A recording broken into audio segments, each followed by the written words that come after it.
Who is Nick Cannon as a dad then? Segueing off of that, and you're talking about energy to the kids. I mean, right now, Nick Cannon as a dad, the numbers are growing. A whole bunch of motherfuckers. Yeah. I mean, you just had a new baby. Yeah. Right. Yeah. It's crazy. Our kids are so similar in ages. I get to that space, man. Of there's a level of responsibility. Total number. I don't know. You gonna put me on the spot? I'm saying it's like spades. I got 8 and a possible 9. No.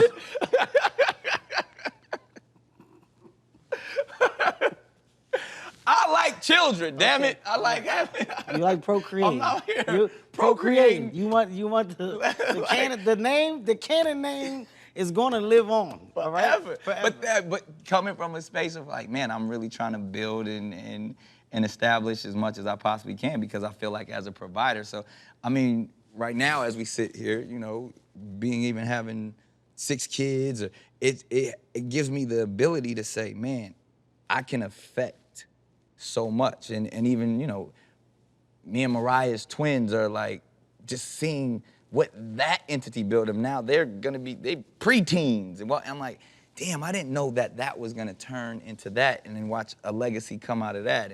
And my youngest having, you know, a new baby girl and watching her have, it's a different world. So that's like that responsibility to be able to say, not only did I put this energy into this space, but now I have to be man enough to stand firm in who I am so that I could be an example to them. Yes. And that's vulnerability.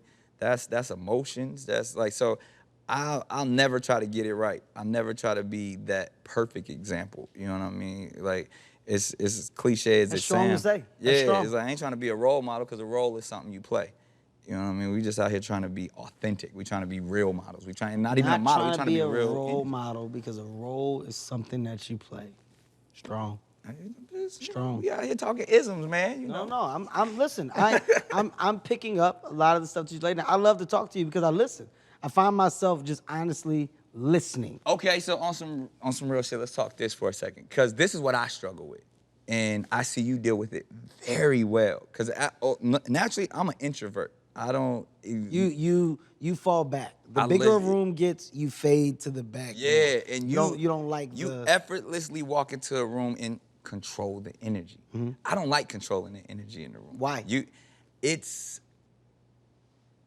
I don't know. I don't want that responsibility. But I don't think it's more of a responsibility. I think that, you know, I'd rather observe. I'm an introvert. I'm a natural introvert. But even into that question, because you do it so effortlessly, you move like a king. You walk in, oh, that's Kevin Hart. Like, I'd rather be a little bit more silent. And I think that's an insecurity of mine because I struggle with, as much as I don't want to be accepted, as much as I want to be different from everybody, I think coming up the way we came up, I have this issue with, I call it just, it's real syndrome. You can't call it that. That's what it is. Well, you can't call it that. You gotta, somebody else has to have that discovery. Okay, so I'll say just like this, in this we're sitting up here as cameras, and this is, hopefully, like I said, it'd be documented, like, man, those 2 friends, 2 brothers sitting up there having great conversation.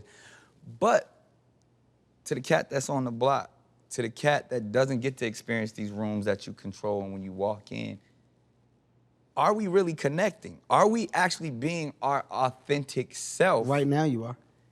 To hear you talk. I love talking to you because flawed, unflawed, you're you. And you know, the way you talk, the way you speak, people, this here, man, you're so comfortable with being uncomfortable. you're so okay with saying, yo, therapy, I'm not getting it right. I don't know this, or I'm trying to figure this out. Why do people care? I don't know, man. Like, you're asking yourself these questions. You're trying to figure this stuff out. You're a work in progress, as am I. As am I, a forever work in progress. And here's the thing, we're never gonna get it right. It's never gonna be perfect. Facts. We're never gonna walk on a straight line. Yeah. We're still gonna trip, we're still gonna fall, but if we can continue to be better than we were the day before, the week before, then we're doing our job.